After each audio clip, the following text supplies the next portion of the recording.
నమస్తే కిరణ్ టీవీ భక్తి ప్రేక్షకులకి స్వాగతం. ప్రస్తుతం మనతో పాటు ఉన్నారు ప్రముఖ ఆధ్యాత్మికవేత్త డాక్టర్ ప్రొఫెసర్ ముల్లపూడి సత్యనారాయణ గారు. నమస్కారం గురుగారు. నమస్కారం అండి స్వప్న మేడం గారు. గురుగారు చాలా రోజుల తర్వాత మా స్టూడియోకి వచ్చారు. ఈ మధ్య చాలా రకాల వైపరీత్యాలు అనేవి జరిగాయి గురుగారు, మీకు కూడా తెలిసే ఉంటుంది కదా. రీసెంట్గా బాంబ్ బ్లాస్ట్ కానీ ఢిల్లీలో, అలానే మొన్న ఆ మధ్య బస్ యాక్సిడెంట్ కానీ, ఇవన్నీ కూడా చాలా మనకి బాధగా అనిపించే సంఘటనలే చోటు చేసుకున్నాయి. అలానే ఇంతకు ముందల కొన్ని రోజులు వెనక్కి వెళ్తే కనుక మనకి బ్రహ్మం గారి ఇల్లు కూడా కూలిపోయింది గురుగారు.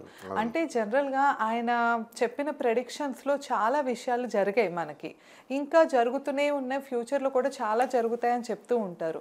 మనం 2026 దగ్గరలో ఉన్నాం కదా గురుగారు. సో ఈ 2026లో ఇంకా ఆయన చెప్పిన ప్రెడిక్షన్స్ ఏమైనా జరిగేవి ఉన్నాయా? అలాగే ఆయన ఇల్లు పడిపోయింది కదా, దానికిను ఇప్పుడు జరుగుతున్న ఈ ప్రకృతి వైపరీత్యాలకి, ప్రమాదాలకి ఏమైనా లింక్ ఉంటుందంటారా? ఒకసారి ఇవన్నీ విషయాలు మన ప్రేక్షకులకి తెలియజేస్తే ముందు రాబోతున్న కాలం కూడా ఎలా ఉంటుంది, ఎలాంటి జాగ్రత్తలు తీసుకోవాలో కూడా ఒకసారి చెప్పండి గురుగారు.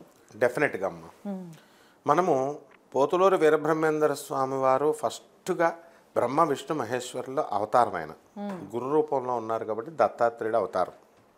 తర్వాత ఆయన నివసించినటువంటి ఇంట్లో వైబ్స్ ఉంటాయి, పాజిటివ్ వైబ్స్ అంటారు. ఏ గురువైనా సరే, జగద్గురు ఆదిశంకరాచార్యుల వారైనా, లేకపోతే ఆ మహాత్ములు ప్రభాత్ రంజన్ సర్కార్ గారు ఉన్నారు, ఆనందమూర్తి గారు, కలకత్తాలో ఆయన నివసించిన ఇంట్లో మేము వైబ్స్ కోసం వెళ్ళి మెడిటేషన్ చేస్తాం. అలాగే ఏ గురువైనా. సో అలాగా పోతులూరు వీరబ్రహ్మేంద్ర స్వామి వారి ఇంట్లో వైబ్స్ ఉంటాయి. ఆ విధంగా మరి ఆ ఇల్లు పడిపోయినప్పుడు ఆటోమేటిక్గా మన తేడా ఉంటుంది కదా.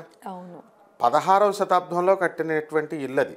ఓకే, ప్రకృతి రీత్యా వైపరీత్యాల వల్ల భూకంపాలు, గాలికి వానకి తడిచి పడిపోవడం అనేది సహజం. కానీ గురుదేవులు నివసించినటువంటి ఇల్లు పడితే అరిష్టమే కదా. రిపేర్ చేసినా ఏం చేసినా అరిష్టం అన్నమాట. వైబ్స్ పోవడం అరిష్టం అని క్లియర్గా శాస్త్రాలన్నీ కూడా చెప్తున్నాయి. ఓకే, ఇప్పుడు మనము ఆ జగద్గురు ఆదిశంకరాచార్యులు వారు ఎలాగైతే మనకు చెప్పారో అది ప్రమాణం. జగద్గురు అని ఎందుకంటాం? ఆదిశంకరాచార్యులు వారు ఏది చెప్తే అది ప్రమాణం. అలా మనకి ఈ భాగవతాల్ని, అష్టాదశ శక్తిపీఠాలని, పురాణాలని ఇచ్చినటువంటి వేదవ్యాసులు వారు ఋషి, సాక్షాత్ శ్రీమన్నారాయణమూర్తి.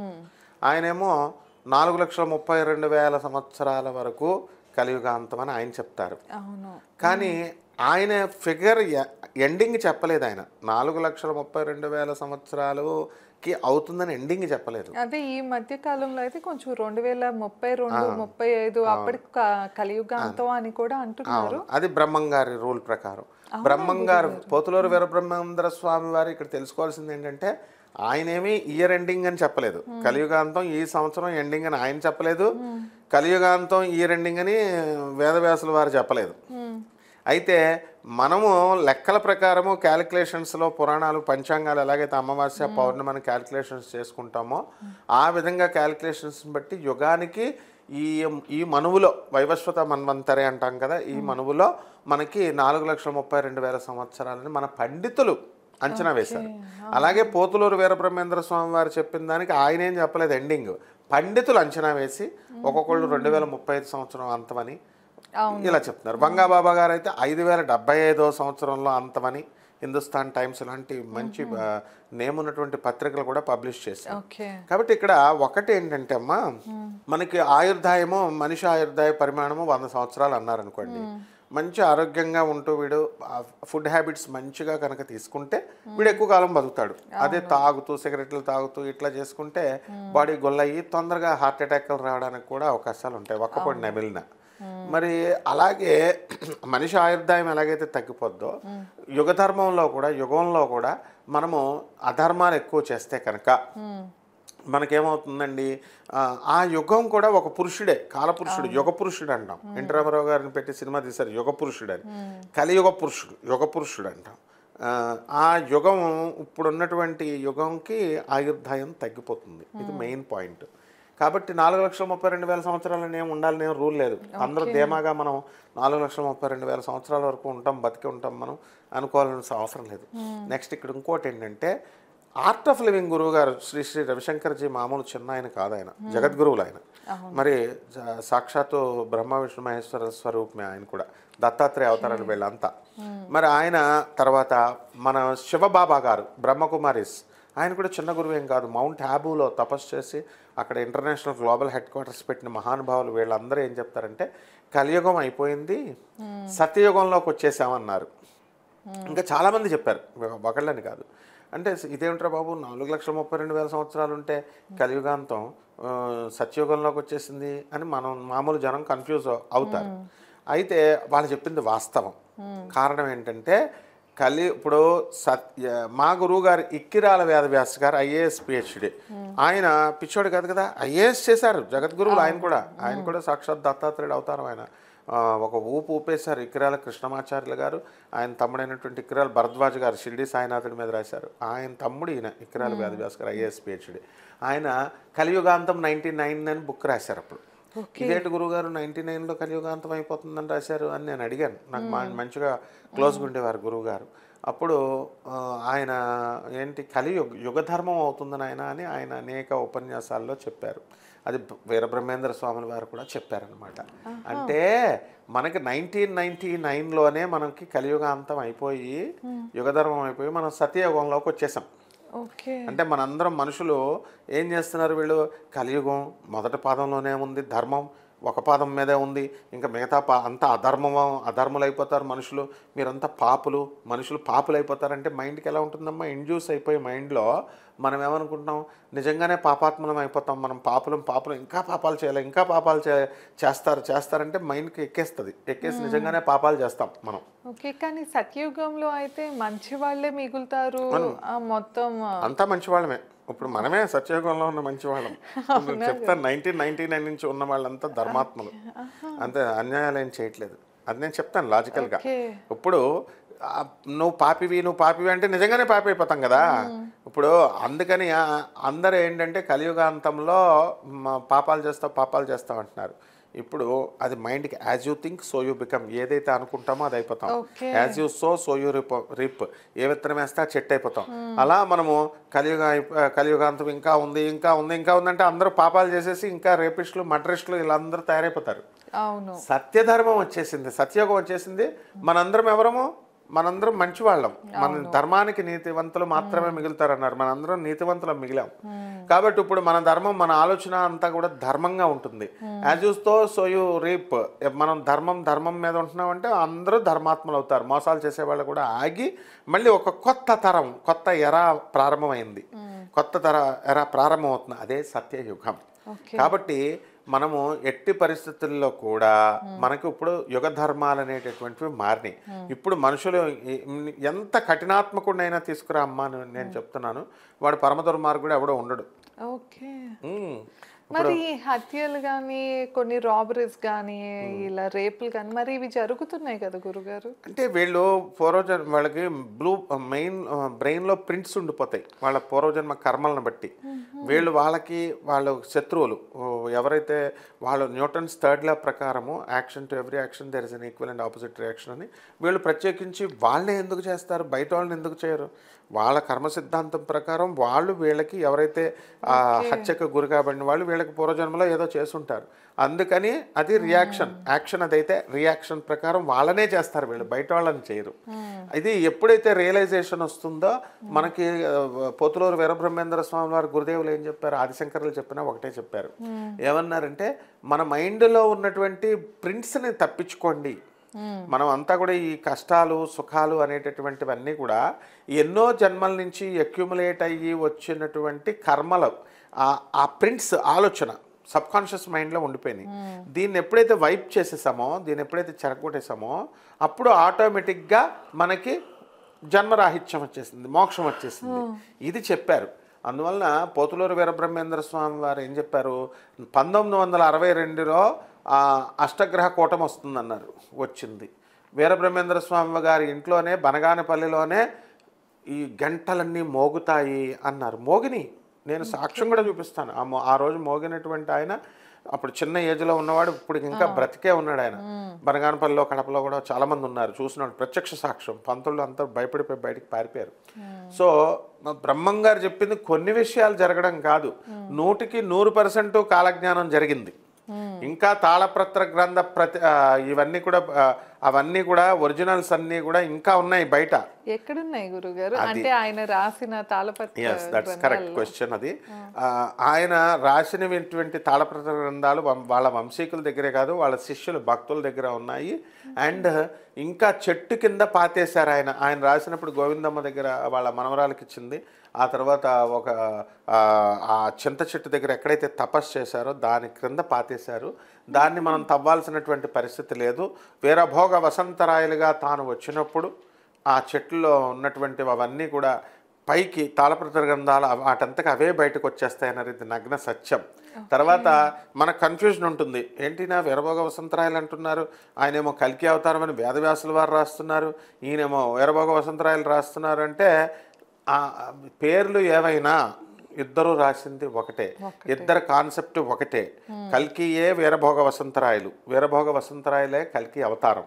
కాబట్టి ఇక్కడ బ్రహ్మంగారు చెప్పినటువంటి ప్రతి సంఘటనలో 9/11 అటాక్స్ గురించి చెప్పారు. ప్రిన్స్ ముంబై అటాక్ హోటల్ మీద జరిగింది. తర్వాత 2011లో జరిగేటటువంటి వరల్డ్ ట్రేడ్ సెంటర్ మీద అమెరికాలో జరిగింది. ప్రిన్సెస్ డయానా చేసి చంపుతారు మహారాణిని అన్నారు, జరిగింది. ఇలా క్వీన్ ఎలిజబెత్ దగ్గర భారత స్వాతంత్రం దగ్గర నుంచి విమానాల క్రాష్ అవడం. తర్వాత విశేషించి మనం ఇలా చెప్పుకుంటే చాలా ఉన్నాయి. ఇందిరాగాంధీ విధవా స్త్రీ పాలన చేస్తుందని అన్నారు, ముఖానికి రంగులేసుకున్నటువంటి పవన్ కళ్యాణ్ ఎన్టీఆర్ చేస్తారన్నారు, చేస్తున్నారు. ఇలా మనకి అన్నీ జరిగినాయి కంపల్సరీ. ఫ్యూచర్ లో జరిగేది ఇంకా ఏమున్నాయి? అది ఫ్యూచర్లో 2025 సంవత్సరంలో ఇప్పుడు ఎండింగ్కి వచ్చాము. 2026లో కూడా ఆయన క్లియర్గా చెప్పారు. ఏమన్నారు? 2025 ఓపెనింగే మైనార్, థాయిలాండ్, బ్యాంకాక్ ఎర్త్క్వేక్ అని పేర్లతో సహా ఉన్నాయి.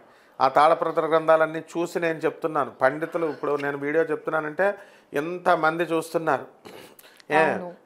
బనగానపల్లి వాళ్ళ వంశీకులతో నాకు సంబంధం ఉంది. వాళ్ళ వంశీకులంతా కూడా జగద్గురువులైనటువంటి పోతులూరు వీరబ్రహ్మేంద్ర స్వాముల వారి పీఠం గురించి ఇంకా మొదటి భార్య కొడుకు నాకు ఇవ్వాలని, చిన్న భార్య కొడుకు నా ఇవ్వాలని వాళ్ళు అడుగుతున్నారు.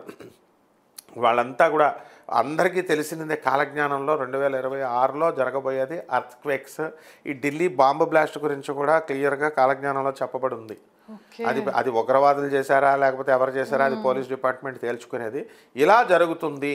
రెడ్ ఫోర్ట్ను జరిగింది 10వ తేదీన 1+01. తర్వాత ఈ యొక్క గురువు వక్రించినటువంటి దినాలవి. గురువు వక్రించాడు, చంపిన వాళ్ళు డాక్టర్స్. అంటే గురువు ఇప్పుడు మీనరాశి, బ్రహ్మంగారు ఏం రాశారో చెప్తున్నాను. శని మీనరాశిలో ఉన్నాడు, వక్రించి ఉన్నప్పుడు అన్నారు. శని వక్రించే మీనరాశిలో ఉన్నాడు. ఇప్పుడు ఆ శని వక్రించి, మీనరాశికి అధిపతి ఎవరు? గురుడు. ఆ గురుడు వక్రించాడు. ఆ గురుడు వక్రించినప్పుడు హస్తినాపురంలో బ్లాస్ట్ జరుగుద్దని చెప్పాడు. హస్తినాపురం అంటే ఏంటి? ఢిల్లీ. సో ఆ గురుడు కూడా వక్రించినప్పుడు పెడబుద్ధి పడుతుంది అన్నారు. చేసింది ఎవరు? 9 డాక్టర్లు. ఆ డాక్టర్లు ఎవరు? వాళ్ళు చదువుకున్న వాళ్ళు, అంటే గురుబలం ఉన్నవాళ్ళు. గురువు అదే మామూలుగా ఇంతకుముందు చదువుకోలేని వాళ్ళు చేసేవారు ఈ పనులన్నీ. ఇప్పుడు డాక్టర్స్ చేస్తారని క్లియర్గా డీకోడెడ్ లాంగ్వేజ్లో చెప్పాడు ఆయన, కోడెడ్ లాంగ్వేజ్లో. సో మనం డీకోడ్ చేసుకోవాలా. ఇంకొకటి చెప్తానమ్మా. ఇప్పుడు అసలు ఎక్కడైనా రాయలసీమలో వాటర్ ఉంటుందా? ఉండదు. అలాంటి ఎడారి ప్రాంతాల్లో వరదలు వస్తాయని చెప్పాడు మన వర్షాలకి. వచ్చినాయా లేదా? మరి తర్వాత తిరుపతి ఎప్పుడు కూడా అసలు కిటకిటలాడిపోతాం మనం. కరోనా టైంలో ఖాళీ అయిందా లేదా? ఎప్పుడో మొసలు వస్తుంది, తిరుపతి అంతా ఖాళీ అయిపోతుంది. అవన్నీ వదిలేసేయండి. 3 రోజులు దోపనే నైవేద్యాలు పెట్టవు, కలియుగాంతానికి మొసలు వస్తుంది, వాటర్ వస్తుంది అన్నారు. అప్పుడు సంగతులు వదిలేద్దాం, ఇప్పుడు సంగతి చెప్దాం. ఖాళీ అయిందా లేదా? మరి పోతులూరు వీరబ్రహ్మేంద్ర స్వాములు వారు చెప్పిన ప్రకారమే ఆయన ఇల్లు తర్వాత నుంచి అంతా పతనమేనమ్మా. ఎందుకంటే కాలపురుషుడు ఆయన, కాలపురుషుడు. ఇక్కడ దుర్యోధన సార్వభౌముడు కలిపురుషుడిగా పుట్టాడు. శ్రీకృష్ణ పరమాత్మ మనకి ఆయన కృష్ణుని చూశాడు, భయపడేవాడు కాదు, ఎవరి మాట వినేవాడు కాదు, అసలు ఎవరిని చూసి భయపడేవాడు కాదు. ఆ దుర్యోధనుడు చనిపోయాడు అని అనుకుంటున్నాం, చనిపోయి మళ్ళీ కలిపురుషుడిగా వచ్చేసాడు. ఇప్పుడు మన అందరినీ మనం ఇప్పుడు అబద్ధాలు ఆడే బ్యాచ్ అంతా దుర్యోధనుడి హ్యాండ్ ఓవర్లో ఉన్నట్టే. ఇలాంటి అకృత్యాలు చేసేవాళ్ళు, ఏది చెడ్డ పనులు ఏవైతే అని వర్గీకరించారో అవన్నీ చేసేవాళ్ళంతా కూడా దుర్యోధనుడి బ్యాచ్లో ఉన్నారు. మనమేమో ఓ పక్క కృష్ణుడికి పూజలు చేస్తున్నాం, ఏది తులసిమాలలు వేస్తున్నాం, కుంకుమ వేస్తున్నాం, పసుపులు వేస్తున్నాం, కానీ చేసేవన్నీ అనుకూలంగా దుర్యోధనుడికి అనుకూలంగా చేస్తున్నాం. అది తప్పు కదా. అందుకని ఇవి కాదు మనం చేయాల్సింది. నిజంగా మనము కలిపురుషుడిని మనం అంతం చెయ్యాలి అంటే అది మనందరి బాధ్యత. మనం శ్రీకృష్ణ పరమాత్మ ఏది కోరుకున్నాడో అది చెయ్యాలి. పోతులూరు వీరబ్రహ్మేంద్ర స్వాముల వారు క్లియర్గా చెప్పారు, ఆదిశంకర్లు క్లియర్గా చెప్పారు. కాబట్టి మనము ధర్మానికి నిలబడాలి. ఇప్పుడు నేను ఒక క్వశ్చన్ వేస్తున్నాను, మహాపండితులను విర్రవీగే వాళ్ళందరికీ చెప్పమని ఆన్సర్. నేను 2 క్వశ్చన్స్ వేస్తాను. ఫస్ట్ క్వశ్చన్ చెప్పండి. ఒక క్వశ్చన్ ఏంటంటే, ఇప్పుడు ఏకకణ జీవిగా మనం మనిషి పుట్టాం, అమీబాగా పుట్టాం, తర్వాత పారమైష్యం, తర్వాత స్లోగా మల్టీ సెల్యులార్ అవుతూ మనం ఏదెత్తుతామమ్మా, మనము కూర్మ అవతారం ఫస్ట్ అవతారం, తర్వాత మత్స్య అవతారం ఎత్తాం.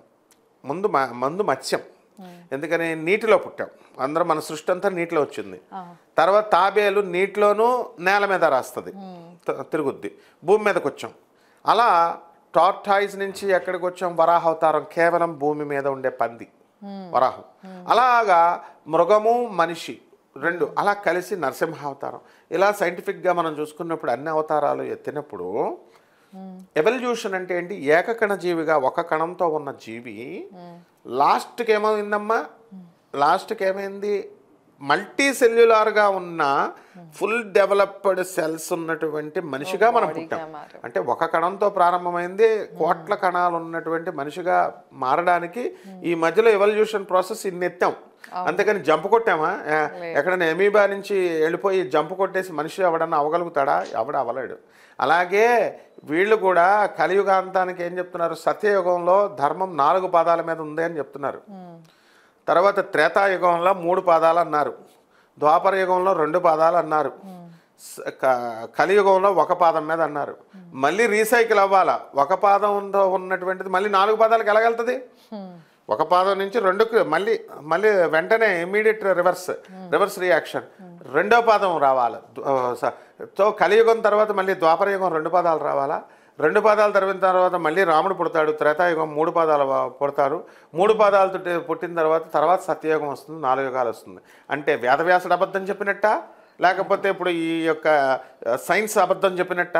దీన్నే వీరబ్రహ్మేంద్ర స్వాముల వారు కానీ, ఆర్ట్ ఆఫ్ లివింగ్ జగద్గురువులైనటువంటి రవిశంకర్జీ కానీ, మన మౌంట్ ఆబు శివబాబా గారు కానీ, ఇవన్నీ వీళ్ళు దీన్ని సపోర్ట్ చేస్తూ చెప్పారు. అలాగే 4,32,000 సంవత్సరాలండి, అది మాకు తెలిసింది 2035లో ఎలా అయిపోతుందండి అని విమర్శించేటటువంటి మహానుభావులారా, మీకు నమస్కారం. పోతులూరు వీరబ్రహ్మేంద్ర స్వామి అంత ఈజీ కాదు మీకు అర్థం అవడానికి, లేకపోతే వేదవ్యాసుడు అంత ఈజీ కాదు. ఇప్పుడు రామకృష్ణ పరమహంసకి కాళికాదేవి దర్శనం అయిందంటారు, ఏది ప్రూఫ్, ఏది? బిల్డింగ్లు మాయమైపోయినాయి అన్నారు. సొల్లు కబుర్లు చెప్పొద్దు. మరి నిజంగానే కాళికాదేవి ప్రత్యక్షం అయితే బిల్డింగ్లు మాయమైపోతాయా అంటే మనం నమ్ముతున్నాం. అలాగని చెప్పి రామకృష్ణ పరమహంస వీరభక్తుడిని నేను, కలకత్తా ఎప్పుడు వెళ్ళినా వివేకానందుడు రామకృష్ణ పరమహంసే చెప్తాం. అంటే మనం ఎలా నమ్ముతున్నాం, అది నిజంగానే జరిగింది. అలా పోతులూరు వీరబ్రహ్మేంద్ర స్వామి వారి కలియుగం అంతమవుతుందని చెప్పింది కూడా నమ్మాలి. అలాగే వేదవ్యాస మహర్షి చెప్పినటువంటిది కూడా మనం నమ్మాలి. అయితే 4,32,000 సంవత్సరాలు అనే కాల ప్రమాణం రిప్రజెంటేటివ్ ఫ్రాక్షన్ అని చెప్పి మ్యాథమెటిక్స్లో ఒక చాప్టర్ ఉంటుంది మనకి. ఒక 100 కిలోమీటర్లు = 1 యూనిట్ = 100 కిలోమీటర్లు అంటాం 1 సెంటీమీటర్కి పెట్టడానికి. అలాగే గ్రాఫ్ మీద ఎలాగైతే రిప్రజెంటేషన్ చేస్తామో, స్వర్గలోకంలోనూ ఉన్నటువంటి లోకాలకి మనం భూలోకంలో ఉన్నటువంటి దీనికి మనము ఏం చేసామంటే అమ్మా, రిప్రజెంటేటివ్ ఫ్రాక్షన్ పెట్టాం. బ్రహ్మదేవుడు ఇలా కళ్ళు మూసుకొని కళ్ళు తెరిచే లోపల ఏమైందంటే ఇక్కడ 100 సంవత్సరాలు అయిపోతుంది. ఇది కృష్ణుడి కాలంలో నిరూపించాడు. మీకేమైనా డౌట్లు ఉంటే నా దగ్గర తాళపత్ర గ్రంథాలు ఉన్నాయి. దీని గురించే కాదు, ద్వారకాలో శ్రీకృష్ణ పరమాత్మ ఉండడం ఖచ్చితంగా జరిగింది. ఎనీ ఫూలిష్ ఫెలో జరగలేదని అంటే తోలు తీసేస్తానండి. శ్రీరామచంద్ర ప్రభు పుట్టాడు, అయోధ్యలో పుట్టాడు. రాముడు పుట్టాడు కాబట్టి ఈ బుద్ధి లేని వెధవలకు అర్థం కాదు ఏంటంటే, ఎవ్వరు చెప్పట్లేదు రామ రామ రామ అని అనమని, మనమే అంటున్నాం. రాముడు దేవుడు కాబట్టే రామ రామ అంటున్నాం. అలాగే కృష్ణ కృష్ణ అని ఆయన వచ్చి మనల్ని అనమంటలా, ఆయన పుట్టాడు కాబట్టే ఇటువంటి రామసేతు కట్టారే అని. రండి నా దగ్గర ఉన్న తాళపత్ర గ్రంథాలు చూపిస్తాను. అందుకని మీరు ఆర్కియలాజికల్ డిపార్ట్మెంట్కి వెళ్ళరు, మీరు చూడరు, మళ్ళీ మిడిమిడి జ్ఞానం. అసలు మీ బతుకులు ఎంత ఫస్ట్? ఆర్కియలాజికల్ ఒక్కొక్కడు అంటాడు అనమాట, ఆర్కియలాజికల్ డిపార్ట్మెంట్ దగ్గర ఉంటాయా? గవర్నమెంట్ ఆఫ్ ఇండియా రా నాయన, గవర్నమెంట్ డిఫరెంట్ 29 స్టేట్స్ గవర్నమెంట్లో ఉంటాయి. ప్రతి రికార్డు ఉంటుంది. నీ లింక్డ్ మీ నాన్న ఇచ్చింది, మీ నాన్న లవర్కి ఇచ్చింది, ఇవన్నీ కూడా లింక్డ్ డాక్యుమెంట్స్ ఎలాగైతే ఉంటాయో ఇవన్నీ కూడా తండ్రి తల్లి. ఇప్పుడు ముస్లిమ్స్లో ఒక్కొక్క నవాబుకి 4 పెళ్ళాలు 5 పెళ్ళాలు, అందుకే లిటిగేషన్స్ జరుగుతాయి ల్యాండ్లు ఇచ్చినట్టుగానే. అలాగే ప్రతిదీ కూడా తాళపత్ర గ్రంథాల్లో ఉన్నాయి. అంటే ఇన్ని వేల సంవత్సరాలు ఎలా ప్రిజర్వేటివ్ చేశారు. రా నేను చూపిస్తాను నీకు డైనోసార్, కలకత్తా రా, మధుమైంఛా, లేక్ గార్డెన్స్ వెళ్ళు. ఇప్పుడు మనకి మానవ స్కల్ ఉంది కదమ్మా, ఆ స్కల్ ఏమవుతుంది, లైన్ స్కల్, మానవ స్కల్, దీన్ని ఏమైందంటే దీన్ని మనము రాక్కుగా మారుతుంది. ఆ రాక్కుగా మారినటువంటి దాన్ని మనము మన ఆనంద మార్గ ఆశ్రమంలో మనం స్టోర్ చేసాం. డైనోసార్ని కూడా ఉన్నాయి. అవన్నీ కూడా విదేశాలలో ఉన్నటువంటి డిఫరెంట్ నీటి ఏనుగులు అంటాం చూడు, హిప్పోపటమస్, అవన్నీ కూడా ఉన్నాయి. లైవ్లో ప్రిజర్వేటివ్స్ వేసి ఆపారు. అందువలన దీన్ని మనము ఇవన్నీ కూడా వీళ్ళు వచ్చి చూసుకోవచ్చు. అంతేకాని నోటుకొచ్చినట్టు చెప్పడం కాదు. పోతులూరు వీరబ్రహ్మేంద్ర స్వాముల వారు ఆయన లాస్ట్ ఎండింగ్ అని ఇక్కడ చెప్పలేదు ఎంత ఈ ఇయర్ అని. మనం అజంప్షన్స్ చేసుకుంటున్నాం. వంగా బాబా, నాస్ట్రడామస్ వీళ్ళు చెప్పింది, మనం పోతులూరు వీరబ్రహ్మేంద్ర స్వామి వారు చెప్పిన దాన్ని బట్టి మనకి గురుడు, చంద్రుడు, తర్వాత ఈ యొక్క శని, ఈ గ్రహాలన్నీ కూడా మనకు పుష్యమి నక్షత్రంలోకి రావాలి, పుష్యమి ఆనందనామ సంవత్సరం రావాలి. అవన్నీ ఉన్నాయి డీకోడింగ్లు. కేవలం ఇది చెప్తే సరిపోదు. కర్కాటక రాశి ఇవన్నీ కేవలం అదొకటే కాదు, భాగవతంలో కూడా చెప్పబడున్నాయి. ఎవరికైనా డీకోడింగ్లు రాకపోతే నన్ను అడిగితే నేను చెప్తా. అందువలనమ్మా మన బ్రహ్మంగారు చెప్పింది కరెక్ట్. బ్రహ్మంగారి ఇల్లు అరిష్టమే. మహాత్ముల ఇల్లు ఏదైనా సరే మనకి పోతే కనుక అది అరిష్టమే. 2025 సంవత్సరాల్లో ఎలాగైతే జరిగినాయో దానికి మించి వరదలు వచ్చేస్తాయి. 2026 సంవత్సరంలో అర్త్క్వేక్, భూకంపాలు వచ్చేస్తాయి, అగ్ని ప్రమాదాలు జరిగిపోతాయి, బస్సులు కాలిపోతాయి, ప్రాణ నష్టం జరుగుతుంది. ఏంట్రా ట్రిప్పర్ వెళ్ళేసి రాజస్థాన్లో పడిపోలేదా బస్సు? ఇది మీరు ఇవన్నీ జరగకుండా ఉండాలంటే మీరు చేయండి. మీ చేతిలో ఉంది బాధ్యత. అదేమిటి? ధర్మంగా నడవండి, పెద్దల్ని గౌరవించండి, మీ అమ్మ మీ నాన్నకి తిండి పెట్టండి. ఇది చేస్తే సరిపోతుంది. అంతేగాని ఇది లేకుండా వాదంతో చేయడానికి వాదించేద్దాం అనుకుంటే ఎట్లా? మీడియాలో నేనున్నానా, మీరున్నారా? మీడియాలో నేనున్నాను.